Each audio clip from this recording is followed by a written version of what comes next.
Je sais que tu es là. Je sais que tu as réussi à regarder cette vidéo. Et ce n'est pas un hasard. Il y a quelque chose que je dois vous dire avant qu'il ne soit trop tard. Quelque chose que beaucoup ont déjà entendu, remis à plus tard, et qu'il était alors trop tard pour comprendre. Vous avez encore le temps, mais vous devez rester jusqu'à la fin de cette vidéo, car ce qui va suivre changera votre perception de tout ce qui se passe dans votre vie en ce moment. Avant de continuer, écrivez un commentaire. Je choisis d'écouter. C'est tout. 3 mots. Mais ils en disent long sur qui vous êtes et sur ce qui va se passer en vous au fil de cette vidéo. Maintenant, écoutez-moi. Il y a des moments où je parle et où le monde fait trop de bruit. Il y a des moments où j'appelle et où la personne est trop préoccupée par ses propres problèmes. Je le comprends. Je ne suis pas du genre à abandonner au premier essai, ni au deuxième, ni même au 10e. Mais il y a un point qui ne dépend pas de ma persévérance. Il dépend de votre choix. Une limite qui a un nom, l'ignorance. Lorsque tu ignores systématiquement ce que tu ressens, ce que tu entends, les signes que je t'envoie, non pas pour te punir ni pour te juger, je cède, car je respecte la liberté que je t'ai accordée. Et si tu utilises cette liberté pour prendre tes distances, je respecte ce choix, même en sachant ce que tu perdras en prenant cette décision. Il faut le dire clairement, sans fioriture. Il existe une version de votre vie où je parle et vous écoutez, et une autre où je parle et vous choisissez de ne pas écouter. Ces 2 versions coexistent. Celle qui deviendra votre histoire dépend de votre décision d'aujourd'hui, pas demain, aujourd'hui, maintenant, pendant que vous regardez cette vidéo. Réfléchissez-y. Combien de fois avez-vous pressenti que quelque chose allait mal tourner avant même que cela n'arrive ? Combien de fois une pensée, un sentiment, un avertissement vous est-il venu sans explication logique et vous l'avez ignoré parce qu'il vous paraissait irrationnel, exagéré, trop faible pour mériter qu'on s'y attarde? Et combien de fois ensuite, lorsque les conséquences se sont fait sentir, vous êtes-vous dit « je le savais ». Ce « je le savais » a un nom. Et ce nom, c'est moi. Ce n'était pas un hasard, ni un 6e sens, ni une intuition soudaine née de votre subconscient. C'était moi qui essayais de vous protéger d'une épreuve que vous alliez traverser d'une manière plus difficile que nécessaire. Et vous l'avez traversée malgré tout. Et cela vous a coûté plus cher que nécessaire. Je ne dis pas cela pour vous reprocher le passé. Je le dis pour que vous compreniez les enjeux du présent. Je ne parle pas de tonnerre, ni n'apparaît dans des visions spectaculaires. Ceux qui s'y attendent peuvent attendre toute une vie et passer à côté de tout ce que je communiquais de manière plus subtile. Je parle du malaise qui précède une mauvaise décision, de cette impression que quelque chose cloche, même quand tout semble parfait en apparence. Je parle d'une paix inattendue au cœur du chaos, quand on est sur le point de s'effondrer et que soudain, une force intérieure nous soutient, sans que rien à l'extérieur n'ait changé. Je parle de ce couplet entendu au moment précis où l'on avait besoin de ces mots, de cette phrase prononcée sans savoir quel était exactement ce qui nous manquait, de cette rencontre qui semblait fortuite, mais qui a changé le cours d'une chose importante. Je suis impliqué dans tout cela, et lorsqu'on apprend à le reconnaître, toute notre vie change de ton, pas forcément dans son contenu, mais dans son sens. Et le sens change tout, car on peut traverser des situations extrêmement difficiles en leur donnant du sens et en ressortir transformé, ou traverser des situations relativement simples sans sens et en ressortir vidé. Mais avant de continuer, j'ai préparé un document pour vous aider sur ce point précis, un e-book intitulé « Comment reconnaître les signes de Dieu au quotidien ». Vous le trouverez dans le commentaire épinglé sous cette vidéo. Une fois que vous aurez terminé de regarder cette vidéo, téléchargez-le et lisez-le attentivement. Cette vidéo donne un aperçu des sujets abordés dans l'e-book, qui vous fournira des outils pratiques pour appliquer ce dont nous parlons ici à votre vie de tous les jours. Maintenant, restez avec moi.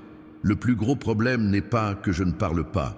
Le problème, c'est ce qui se passe quand la voix qui porte le plus n'est pas la mienne, quand la peur prend le dessus, quand les opinions des autres occupent plus d'espace que ce que je voudrais vous dire, quand le poids du passé se fait plus entendre, Quand la voix de la honte, de la culpabilité accumulée, du sentiment d'avoir déjà commis trop d'erreurs, cette voix qui n'a rien à voir avec moi mais qui utilise mon nom pour vous paralyser, quand cette voix domine, je ne me bats pas pour me faire entendre.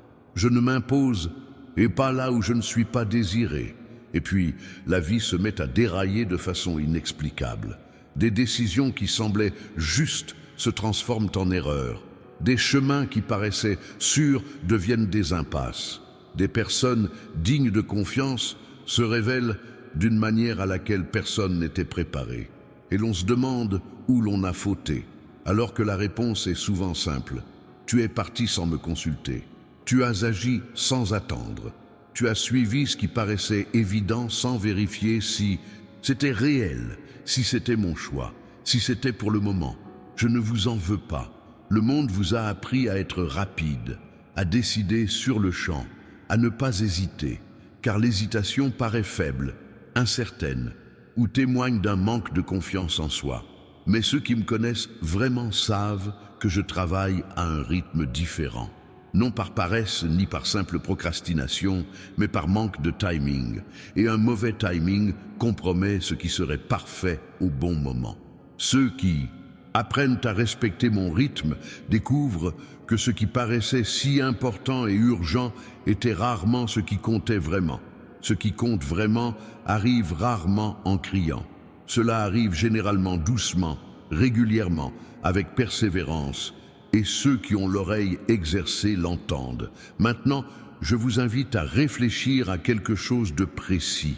Y a-t-il quelque chose dans votre vie, en ce moment même? Inutile de trop réfléchir, c'est déjà en train de se produire, que vous savez ne pas devoir ignorer. Une conversation nécessaire que vous repoussez sans cesse, une décision bloquée car la peur de l'erreur semble plus forte que le prix de l'inaction. Une relation qui vous consume plus qu'elle ne vous nourrit. Une direction que vous sentez devoir changer, mais le changement vous paraît trop important, trop effrayant, trop incertain. Une habitude qui vous ronge de l'intérieur, mais qui est devenue une habitude rassurante. C'est l'un des points que j'essaie d'aborder. Non pas pour vous compliquer la vie, mais pour vous montrer ce que vous ne pouvez pas voir de l'intérieur. Ce silence que vous ressentez lorsque vous essayez de prier et que vous avez l'impression que rien ne se passe, ce n'est pas mon absence qui est en cause. C'est simplement que vous arrivez l'esprit tellement encombré qu'il n'y a plus de place pour recevoir une réponse. C'est comme monter le volume de la radio à fond et s'énerver parce qu'on n'entend pas son voisin. Il faudrait que le bruit diminue pour que la conversation puisse avoir lieu. Et le bruit le plus difficile à faire taire n'est pas extérieur, il est intérieur. Le bruit du doute qui répète sans cesse que vous n'êtes pas à la hauteur, que vous n'en faites pas assez, que vous ne croyez pas assez, que vous n'êtes pas digne. Le bruit de la culpabilité pour des choses déjà pardonnées, mais que vous portez encore comme si le pardon ne vous concernait pas. Le bruit de la comparaison constante, de ce regard porté sur la vie des autres et de ce sentiment d'être à la traîne, alors qu'en réalité j'ai un plan spécifique pour vous qui ne ressemble à aucun autre. Et les comparer, c'est comparer des chemins qui n'ont ni le même point de départ, ni la même destination, ni le même but. Le bruit de la précipitation, le désir que tout soit résolu immédiatement, parce que l'attente est pénible et que l'attente a déjà été si longue qu'attendre plus longtemps semble injuste. J'entends tout ce bruit, je sais combien c'est épuisant. Et je ne suis pas venu ici pour alourdir votre fardeau. Je suis venu vous montrer que le poids que vous portez a un nom, une origine et une solution. Mais la solution passe par moi. Il n'y a pas de raccourci qui mène au même endroit. Les gens essaient de les raccourcis, je les vois essayer. Et je reste ici parce que je sais qu'à un moment donné, ils réalisent qu'ils sont revenus au point de départ, plus las et moins optimistes qu'avant leur départ. Avez-vous déjà remarqué cela? Que vous avez essayé de résoudre le problème différemment, que cela a fonctionné un temps, mais qu'au final vous êtes revenu au point de départ. Ce cycle provient de la volonté de faire soi-même ce qui aurait dû être fait pour vous. Abonnez-vous à la chaîne dès maintenant. Ce n'est pas qu'une simple question de protocole. Les prochaines vidéos s'inscrivent dans la continuité de celle-ci et vous regretterez de ne pas avoir tout vu quand vous comprendrez que tout est lié.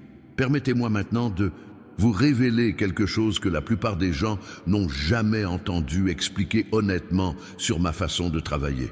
Je ne récompense pas ceux qui me servent le plus. Je ne fonctionne pas comme un système de points. Il n'y a pas de tableau de score où ceux qui prient davantage reçoivent plus, ni ceux qui font moins d'erreurs subissent moins d'épreuves. C'est l'un des plus grands malentendus à mon sujet. Et ce malentendu est profondément blessant. Car lorsque la vie se complique pour ceux qui essayaient de bien faire, la conclusion immédiate est que je me suis éloigné d'eux, que je les punis, que leurs efforts ont été vains. Ça ne marche pas comme ça. Les difficultés que vous rencontrez n'ont parfois rien à voir avec ce que vous avez fait ou n'avez pas fait. Elles sont liées à la nature du monde, un lieu où les conséquences sont bien réelles, où les choix d'autrui ont aussi un impact sur votre vie, où le temps a son propre rythme, où des processus qui semblent destructeurs sont en réalité des constructions qui se déroulent par couches invisibles pour vous. Ce que je promets, ce n'est pas la facilité. Ce que je promets, c'est que je suis présent en chaque instant, que rien ne traverse votre vie sans que je l'ai vu auparavant, que je ne connais aucune de vos souffrances, que je n'ai jamais été là pour une nuit sans fin, qu'aucune perte que vous avez subie n'a échappé à mon regard. Mais pour ressentir cela, il faut cesser d'analyser et commencer à faire confiance. Faire confiance n'est pas de la naïveté. Ce n'est pas ignorer ce qui se passe, c'est décider de continuer à avancer même quand on ne voit pas le sol 2 pas plus loin, car on sait à qui appartient le sol sous nos pieds. Laissez un like sur cette vidéo. Non pas que j'ai besoin de likes, mais parce que cela indique à ceux qui n'ont pas encore découvert ce contenu qu'il vaut le coup. Vous aidez ainsi d'autres personnes à trouver ce que vous découvrez en ce moment. Et j'en profite. Maintenant, je dois vous annoncer quelque chose que personne n'a envie d'entendre. Il y a une voix qui n'est pas la mienne qui résonne beaucoup dans ta vie. Elle se dissimule habilement. Parfois, elle parle avec ta propre voix, utilise ton vocabulaire, imite ta façon de penser. Parfois, elle parle avec la voix d'un être cher qui, sans le savoir, reproduit ce que cette voix veut te faire croire. Parfois, elle se présente comme la pure logique, le bon sens, le réalisme de quelqu'un qui a souffert et appris. Et ce que fait cette voix est constant. Elle vous convainc que ce que je propose n'est pas réel, n'est pas suffisant, ne s'applique pas à votre situation particulière. Elle dit « priez plus tard, quand ça ira mieux ». Comme si la prière était un privilège réservé à ceux qui vont bien, alors qu'en réalité c'est une ressource pour ceux qui sont à bout de force. Elle dit « tu as commis trop d'erreurs pour être entendu ». Comme si le pardon avait une date d'expiration, comme s'il y avait un nombre d'erreurs qui dépassaient la capacité de mon amour. Elle me dit « tu as déjà essayé et ça n'a pas marché », comme si le problème venait de moi, alors qu'en réalité, c'est l'approche qui n'a pas fonctionné. S'attendre à un résultat précis, dans un délai précis, d'une manière précise, et ensuite crier à l'échec quand la réponse n'est pas celle escomptée. Elle dit « c'est pour ceux qui ne peuvent pas résoudre le problème seuls », comme si dépendre de moi était une faiblesse, alors que les plus sages qui aient jamais foulé la terre étaient précisément ceux qui comprenaient la profondeur de ce que signifie ne pas se suffire à soi-même. Et cela ne les diminuait pas, cela les libérait. Cette voix connaît vos faiblesses, elle connaît votre histoire. Elle sait où vous êtes sensible, où le doute s'insinue le plus facilement, où l'épuisement vous rend le plus vulnérable. Et elle exploite précisément ces points faibles. Mais je vais vous dire ce que cette voix ne peut pas faire. Elle ne peut changer ce que j'ai déjà écrit à ton sujet. Elle ne peut effacer ce que j'ai préparé avant même que tu saches que tu en aurais besoin. Elle ne peut pénétrer dans les lieux que j'ai scellés pour te protéger, ni ouvrir ceux que j'ai verrouillés pour des raisons que tu ignores encore.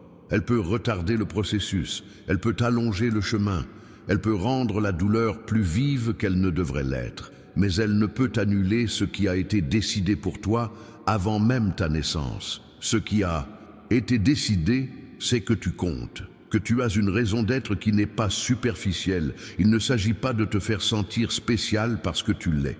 C'est une raison d'être réelle, qui a un impact sur le monde, qui influence des vies concrètes, qui occupe une place que personne d'autre n'occupe comme toi. Que tes erreurs ne sont pas une fin en soi. Elles font partie d'un processus que je sais guider si tu me le permets. Ce ne sont pas que de belles paroles, c'est ce que je sais de toi, depuis avant même ton existence. Partagez cette vidéo avec quelqu'un qui a besoin de l'entendre en ce moment. Vous savez de qui il s'agit. Un nom vous est probablement venu à l'esprit pendant que vous la regardiez, peut-être même plusieurs. Envoyez-la, car il m'arrive de faire appel à vous pour atteindre les personnes que je dois atteindre. Et vous ne savez pas ce que cette personne traverse en ce moment, ni à quel point ce message peut lui être utile au bon moment. Parlons maintenant de ce qui se passe quand on choisit d'écouter vraiment, pas superficiellement, vraiment écouter. Je ne parle pas d'une vie parfaite, elle n'existe pas. Je parle de quelque chose de mieux, une vie qui a du sens. Quand on commence vraiment à écouter, les choses restent difficiles, certes, mais elles cessent d'être inexplicables.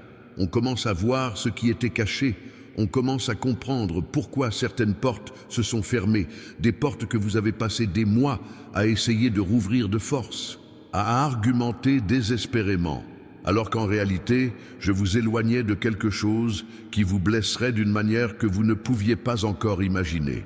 On commence à comprendre pourquoi certaines personnes qui semblaient essentielles à ce que vous vouliez construire ont quitté votre vie, alors qu'en réalité, leur présence occupait précisément l'espace dont j'avais besoin pour construire ce que vous deviez devenir et non ce que vous désiriez avoir.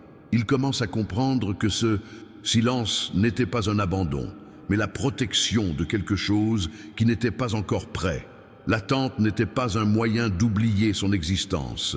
Il s'agissait de se préparer à ce qu'il recevrait à son arrivée. La douleur n'était pas une punition pour avoir commis une erreur. C'était une transformation de ce qui devait encore changer en quelque chose de durable. Mais rien de tout cela n'est clair lorsqu'on est plongé dans le processus. Au cœur de celui-ci, c'est confus, pesant.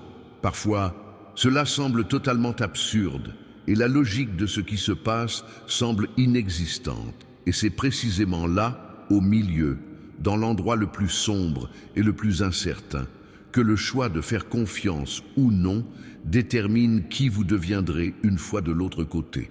Car deux personnes peuvent traverser la même épreuve. L'une en ressort anéantie, l'autre fortifiée.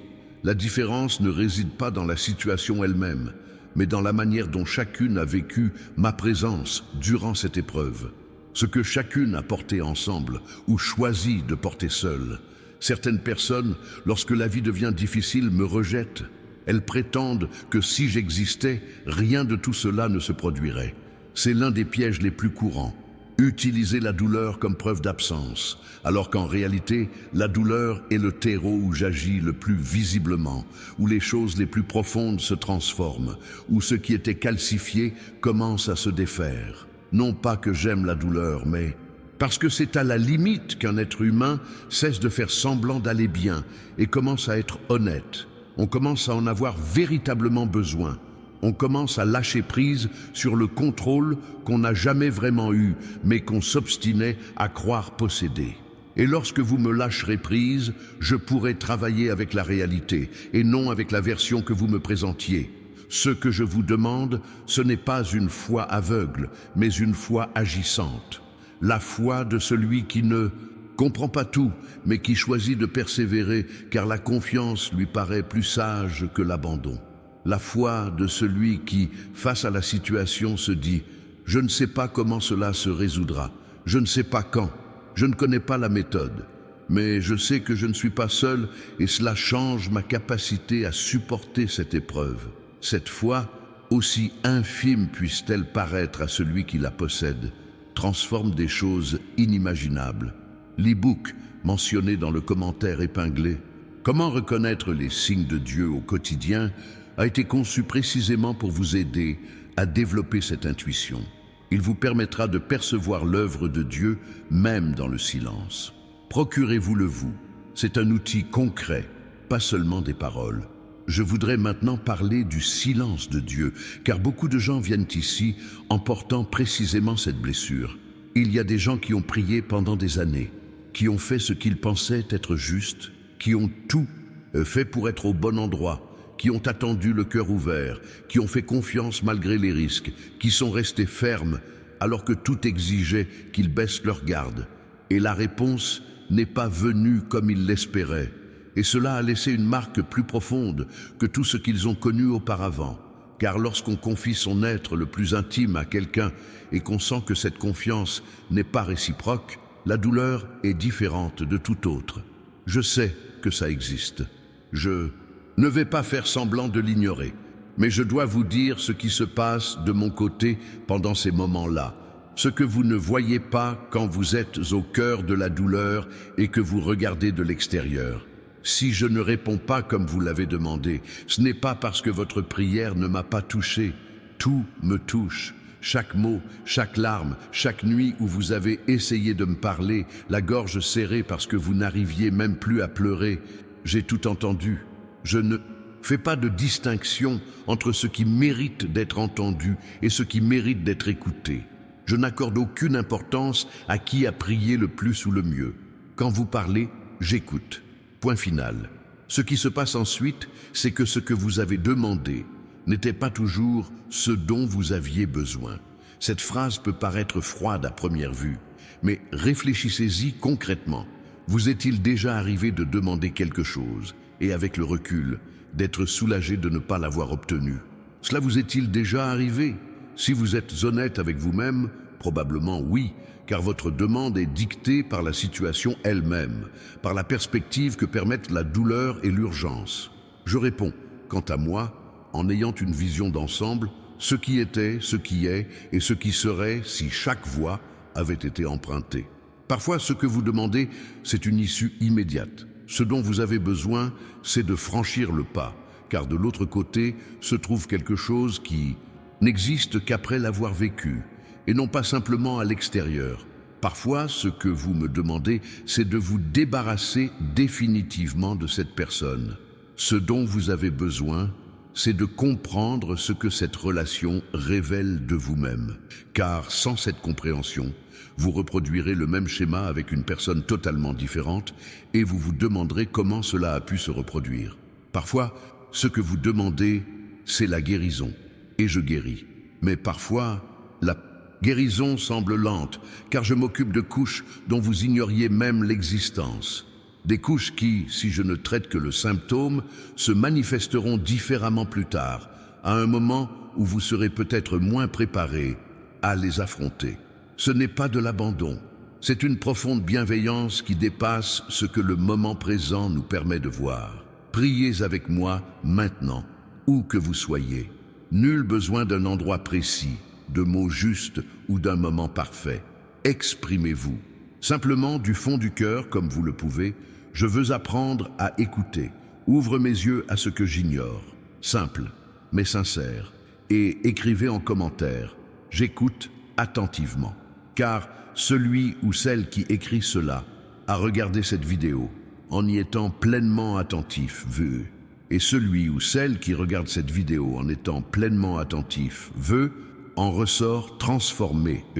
Je vais maintenant aborder un sujet plus pratique, la question des décisions, car beaucoup ne se tournent vers moi que lorsque la décision est déjà prise et qu'elle a mal tourné. Tu viens me raconter ce qui s'est passé, tu me demandes de réparer les dégâts que tu as causés, et ensuite tu t'énerves quand les conséquences persistent malgré tes prières, tes supplications et ton repentir, comme si j'étais une machine à remonter le temps. Je ne le suis pas. Je suis la voix qui existait avant la décision, celle qui a appelé avant, celle qui a tracé le chemin avant, et qui, même après l'erreur, même après les conséquences, résonne encore, non pas pour défaire l'irréparable, mais pour bâtir quelque chose de réel à partir de ce qui existe. Et je peux construire beaucoup avec ce qui semble si peu. Je peux construire avec ce qui reste après la destruction. Non pas parce que la difficulté est insurmontable, mais parce que ce que je construis ne dépend pas des ressources que vous me fournissez, mais de votre disponibilité. Ton erreur ne m'a pas surpris. Je n'étais pas déçu de toi comme on l'est quand les attentes ne sont pas comblées. Ce que je ressens n'est pas de la déception, C'est quelque chose d'indéfinissable qui s'apparente davantage à de la tristesse pour toi qu'à un jugement. De la tristesse, car je sais le prix de ce choix et le prix qu'il coûtera encore à l'adaptation. Mais jamais un jugement qui puisse effacer ce que je ressens pour toi. Jamais. Et cette distinction est capitale, car ce qui éloigne la plupart des gens de moi après une erreur, ce n'est pas l'erreur elle-même, mais la honte qui s'ensuit. Le sentiment qu'après tant d'erreurs, tant de tentatives infructueuses, tant de faux pas, tant de recommencements, il n'y a plus de place, que j'ai perdu patience, que je suis épuisé, que l'accès m'a été retiré en raison d'échecs répétés. Je n'abandonne jamais les gens, je ne l'ai jamais fait et je ne t'abandonnerai pas. Ce que j'espère, c'est que tu cesses de renoncer à moi à chaque erreur. Car chaque fois que tu t'éloignes par honte, parce que tu penses avoir commis trop d'erreurs, parce que tu penses ne plus me mériter, tu prends une décision fondée sur un mensonge. Le mensonge selon lequel l'accès à moi dépend de tes performances. Cela n'a jamais été le cas. Cela ne le sera jamais. Tu peux arriver ici brisé, les mains vides et la tête pleine de choses dont tu n'es pas fier. Tu peux arriver après une longue absence, après avoir affirmé que tu n'en avais plus besoin, après avoir tenté de prouver que tu pouvais t'en sortir seul. La porte ne se fermera pas. Impossible de la fermer de l'extérieur. Il n'y a qu'une seule condition, une seule, que vous veniez vraiment. Pas seulement pour remplir une obligation, pas parce que quelqu'un vous l'a dit, pas par peur de ce qui pourrait arriver si vous ne venez pas. Que vous veniez parce que vous avez compris que vous en aviez besoin, parce que vous le voulez, parce que vous avez fait ce choix. Ce choix-ci, précisément, est ce qui ouvre ce qui était fermé de l'intérieur.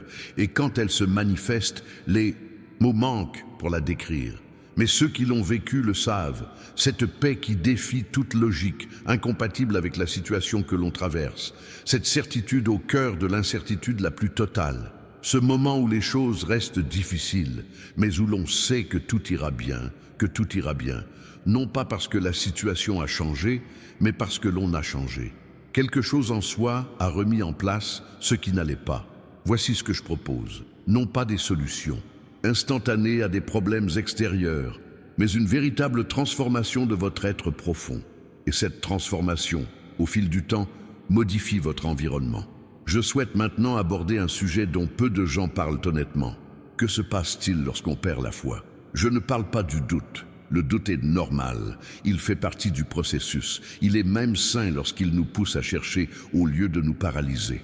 Je parle de l'absence de doute, de l'absence totale de ressenti. Lorsque la prière se réduit à une répétition mécanique, dénuée de sens. Lorsque ce qui autrefois nous touchait profondément semble désormais n'être que des mots dans le vide. Lorsque, face à ceux qui semblent avoir une foi apparente, on ressent une distance immense, comme s'ils avaient accès à une source qui s'est tarie en nous.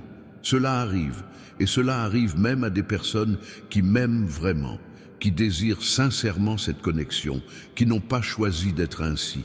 Et je tiens à ce que vous compreniez une chose concernant ces moments. Cette période de sécheresse n'est pas mon absence. C'est une phase, parfois une étape de votre cheminement spirituel, parfois une étape de votre existence. L'épuisement émotionnel et psychologique affecte votre capacité à ressentir. Lorsque vous êtes vraiment vidé, lorsque votre système nerveux est à bout, lorsque vous portez un fardeau trop lourd depuis trop longtemps, votre sensibilité diminue. Pas seulement envers moi, envers tout. Vous ne ressentez plus de joie pour ce qui vous apportait de la joie. Vous ne ressentez plus d'enthousiasme pour ce qui vous passionnait. Vous ne ressentez plus de présence là où vous la ressentiez. Ce n'est pas un manque de foi, c'est de l'épuisement professionnel. Ce qu'il faut faire maintenant, ce n'est pas se mettre la pression, c'est prendre soin de soi, c'est se reposer, c'est être honnête avec soi-même sur son état, ne pas faire semblant d'aller bien quand ce n'est pas le cas. Viens comme tu es. Je sais ce que tu ressens avant même que tu n'ouvres la bouche, mais c'est justement le fait de venir ici en toute sincérité, sans faux semblant, qui crée une véritable ouverture. Car lorsque tu fais semblant d'aller bien en priant, tu pries avec ce qui n'est pas toi. Et je veux ce que tu es vraiment, pas la version que tu crois que je préfère. Il arrive fatigué, Il arrive désorienté. Il arrive en colère. Oui, la colère est permise. J'ai déjà connu la colère et je peux la connaître à nouveau. Il arrive plein de doutes. Il arrive vide. Il arrive tout simplement. Car ce n'est pas la distance qui fait du mal, c'est le fait de rester immobile, loin de tout, en croyant que cette distance est permanente. J'aimerais maintenant vous parler des tournants décisifs, ces moments de votre vie où tout bascule. Vous en connaissez au moins un, probablement plusieurs. Les tournants ne paraissent pas comme tels lorsqu'ils surviennent. Ils ressemblent à des problèmes, une grisesse des fins. Ils semblent annoncer le pire. Et ce n'est qu'avec le recul, au fil du temps, que l'on comprend que c'est précisément à ce moment-là que la bonne voie a commencé à se dessiner, non pas malgré la douleur, mais grâce à elle. Le tournant est rarement le plus facile, c'est le plus forcé. C'est quand il n'y a plus moyen de continuer sur la même voie, quand la situation atteint un point où le changement devient inévitable, quand on se retrouve sans les options qui permettaient auparavant d'éviter ce qu'il fallait affronter. Je ne provoque pas artificiellement ces tournants pour vous faire revenir à moi. Le monde et ses conséquences s'en chargent naturellement. Mon rôle est d'être présent lorsque ce tournant survient et d'utiliser ce qu'il révèle pour travailler sur ce que vous m'avez empêché d'aborder lorsque vous étiez dans votre zone de confort. Parce que le confort a ses limites. C'est une vérité des plus dérangeantes, mais elle est bien réelle. Quand tout va bien, quand la vie est fluide, quand les besoins sont comblés, on cherche rarement la profondeur. On recherche la stabilité. On s'en tient à ce qui fonctionne. Et j'existe pour bien plus que cela. L'inconfort ouvre des portes que le confort maintient fermées. Non pas que je souhaite que vous souffriez pour évoluer, mais parce qu'il est dans la nature humaine d'aller au fond des choses lorsqu'on y est contraint, et de se contenter de la superficialité quand on n'y est pas obligé. Ainsi, lorsque le tournant survient ou est sur le point de survenir, la question n'est plus « pourquoi cela m'arrive-t-il ?» mais « qu'est-ce que j'essaie de découvrir à travers cela ?» Ce changement de question modifie complètement votre perception. Et ce qui se révèle lors d'un tournant décisif, lorsque vous le traversez avec moi plutôt que contre moi, c'est quelque chose qui n'existait pas auparavant. Ce n'est pas une restauration de ce qui était là, c'est quelque chose de nouveau qui n'existe que parce que vous l'avez traversé. Comme l'or qui n'existe que dans l'état où il se trouve après avoir été brûlé. Ce n'est pas une version de l'or avant le feu. Il est chimiquement différent, structurellement différent. Plus résistant, plus pur.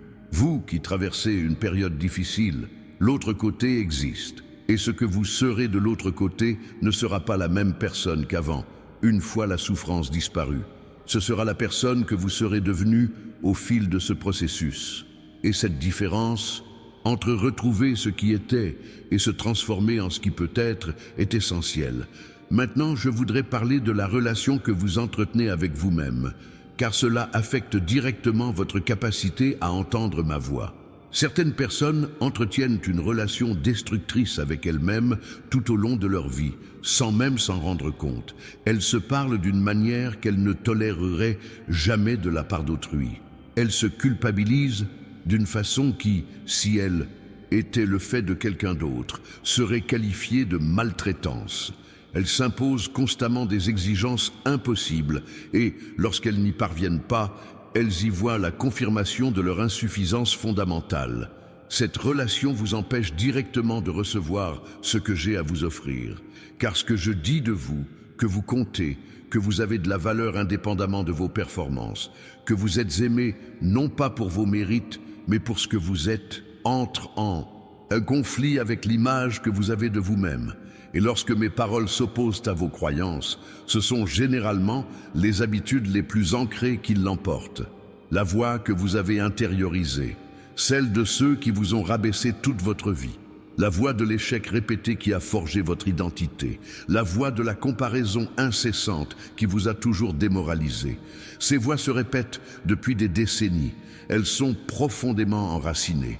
Et elles vous sont plus familières que les miennes, car vous les connaissez depuis plus longtemps. Par conséquent, changer la façon dont vous vous traitez n'est pas un caprice, mais une nécessité spirituelle. Car on ne peut aimer ce que j'aime et, en même temps, le détruire. Du moins, pas durablement.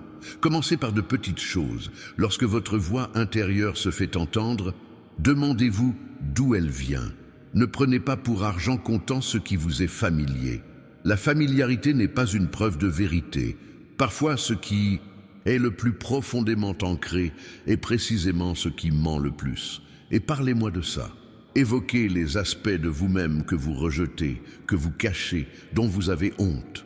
Car ces aspects ne disparaissent pas simplement parce que vous n'en parlez pas. Ils continuent d'agir en coulisses, influençant vos décisions, sabotant ce que vous essayez de construire. C'est en les faisant remonter à la surface que vous pourrez les apprivoiser. J'ai tout vu, tout ce que tu as à cacher. Et pourtant, je suis toujours là. Je voudrais maintenant parler de protection, car beaucoup de gens demandent une protection sans comprendre ce qu'ils demandent. Quand tu me demandes de te protéger, tu demandes généralement qu'aucun malheur ne t'arrive, que tu ne souffres pas, que tu ne perdes rien, que tu ne sois pas confronté à des imprévus, à des situations qui te fassent perdre le contrôle. Ce n'est pas de la protection, ce serait un isolement du monde réel. Et le monde réel, c'est là où tu vis, là où ton but s'accomplit. La véritable protection, c'est autre chose. C'est que ce qui menace votre véritable nature, votre destin, ce qui menace ce qui vous a été préparé ne disparaît pas.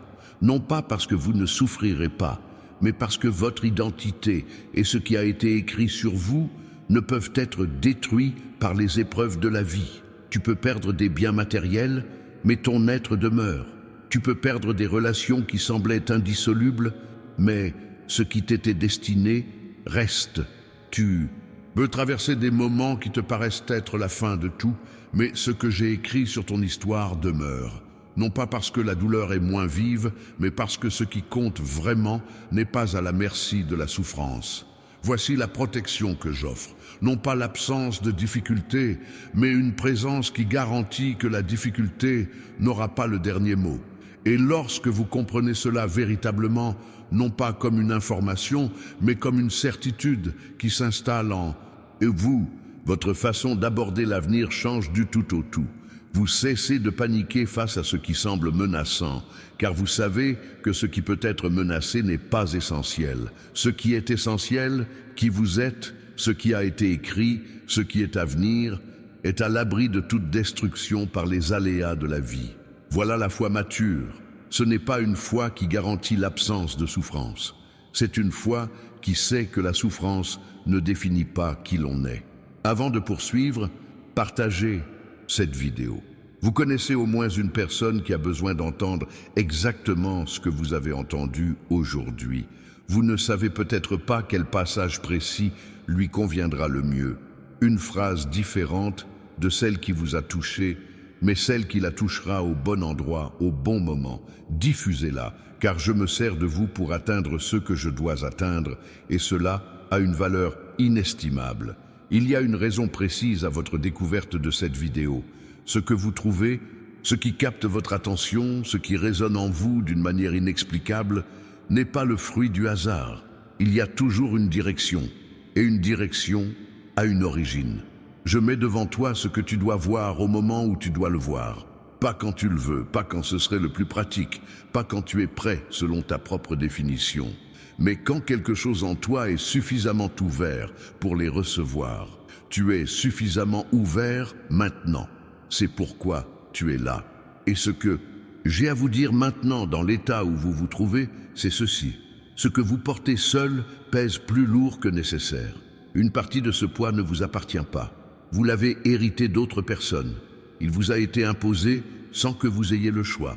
Ou vous l'avez porté si longtemps qu'il est devenu une partie de vous sans que vous vous en rendiez compte. Et il y a un poids qui vous est propre, auquel il existe une solution, mais cette solution exige que vous cessions de le porter d'une certaine manière et que vous commenciez à le porter d'une autre. Vous ne pourrez pas opérer ce changement seul. Vous avez probablement déjà essayé. Vous avez tenté de lâcher prise sur ce dont vous deviez vous détacher sans y parvenir. Vous avez essayé de vous accrocher à ce qui vous était indispensable et vous avez craqué. Vous avez essayé d'être ce que vous vouliez être et vous êtes revenu à vos vieilles habitudes. Ce n'est pas de la faiblesse, c'est la nature même de tenter seul ce qui a été conçu pour être accompli en partenariat. Je suis ce partenariat, pas un concept abstrait, pas une force impersonnelle. Moi, avec un nom, une présence réelle dans votre vie, cette présence que vous avez parfois ressentie sans pouvoir la nommer, cette paix qui est arrivée sans prévenir, ce moment où tout aurait dû s'effondrer mais ne l'a pas fait, et vous ne saviez pas pourquoi. C'était moi, ça a toujours été moi, et je suis là, maintenant, tandis que vous regardez ceci, tandis, quand vous assimilez ce que vous entendez, je ne vais nulle part, je n'ai nulle part plus important où être, il n'y a pas de liste d'attente entre vous et moi. Ce que je demande est à la fois simple et exigeant. Venez tel que vous êtes vraiment.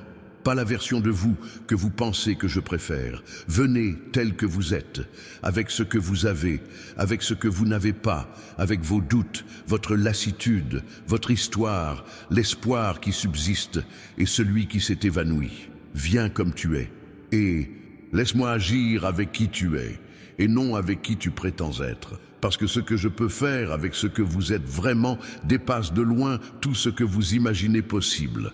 Bien au-delà de ce que vous avez jamais demandé, bien au-delà de ce que vous avez jamais envisagé pour vous. Je vous le promets, non pas comme quelqu'un qui promet la facilité, mais comme quelqu'un qui promet une présence véritable. Et la présence, lorsqu'elle est authentique, transforme tout ce qu'elle touche. Const. Paragraphos K mains texto dot split mouse filter p scenes p trim length 0 const children and paragraphos map p scenes new paragraph alignment type justified spacing children new text run const doc new document styles default document run sections properties page size margin top 1440 right 1440 bottom 1440 left 1440 children packer.toBuffer doc then buffer moins. J'aimerais maintenant aborder un sujet que la plupart des gens n'associent jamais à la spiritualité, les relations du quotidien, pas seulement les relations amoureuses, mais toutes les relations.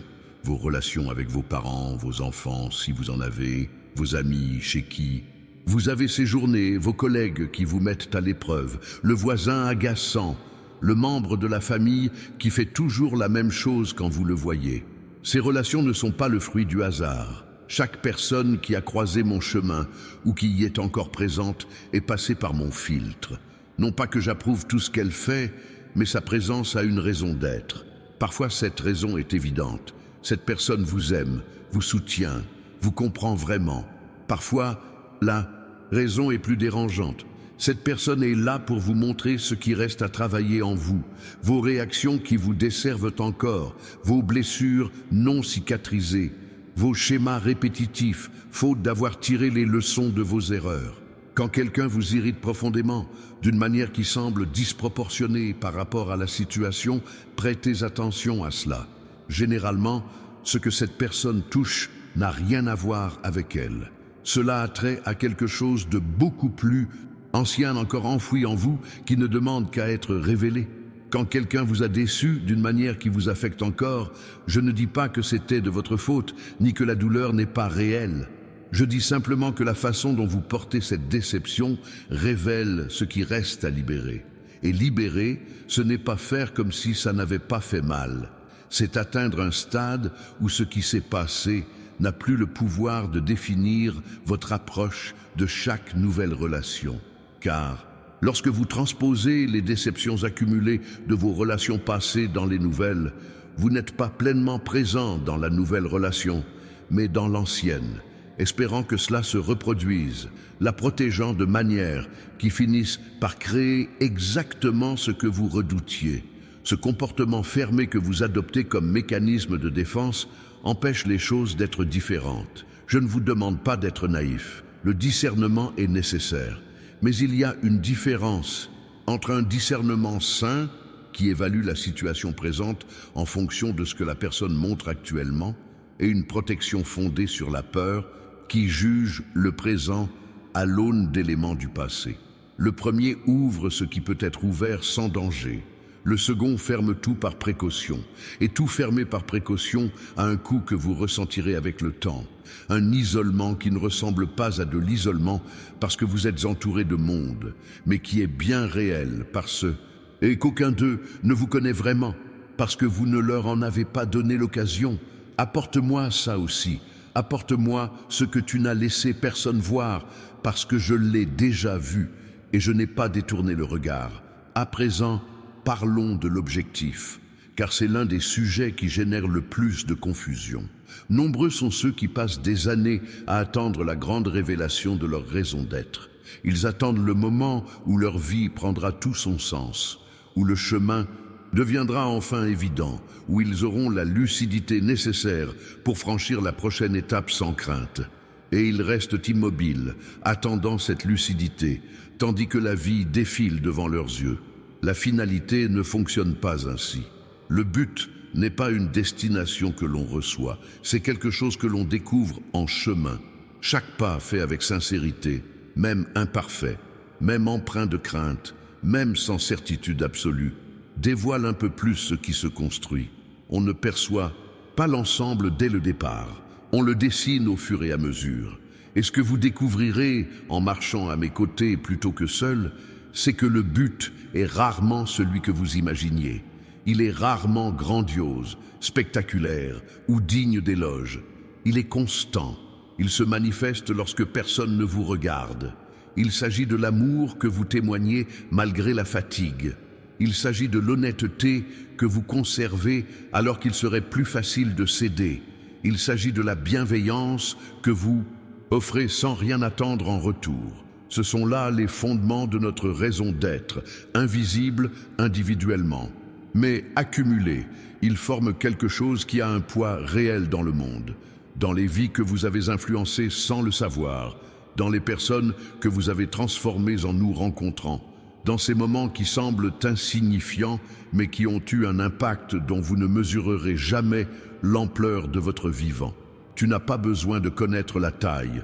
Tu dois continuer à faire ce que tu sais être juste, un pas après l'autre, avec moi. Je m'occuperai du reste. Et quand vous vous retournerez sur votre passé, pas maintenant, mais plus tard, vous comprendrez pourquoi tout s'est déroulé ainsi. Pourquoi ce qui semblait un détour faisait en réalité partie intégrante du voyage. Pourquoi ce qui paraissait une perte a ouvert la voie à ce qui aurait scellé l'irréversibilité. Pourquoi ce qui semblait une fin était, en réalité, le point de départ précis de ce qui comptait vraiment. Vous comprendrez. Vous n'avez pas besoin de comprendre maintenant. Vous devez faire confiance maintenant. Et la confiance, la vraie confiance, pas la naïveté, commence par une petite décision. Une décision prise aujourd'hui. Dire « Je ne sais pas tout, mais je sais en qui je confie ce que je ne sais pas. » Et cela suffit pour commencer. Ça suffit pour le moment. Ça suffit pour l'instant. Et ce qui commence ici, cette ouverture que tu ressens, ce poids qui s'allège un peu, cette prise de conscience qu'il n'est peut-être pas nécessaire de tout porter comme tu l'as fait jusqu'à présent, laisse-le grandir. Ne l'efface pas à la fin de la vidéo.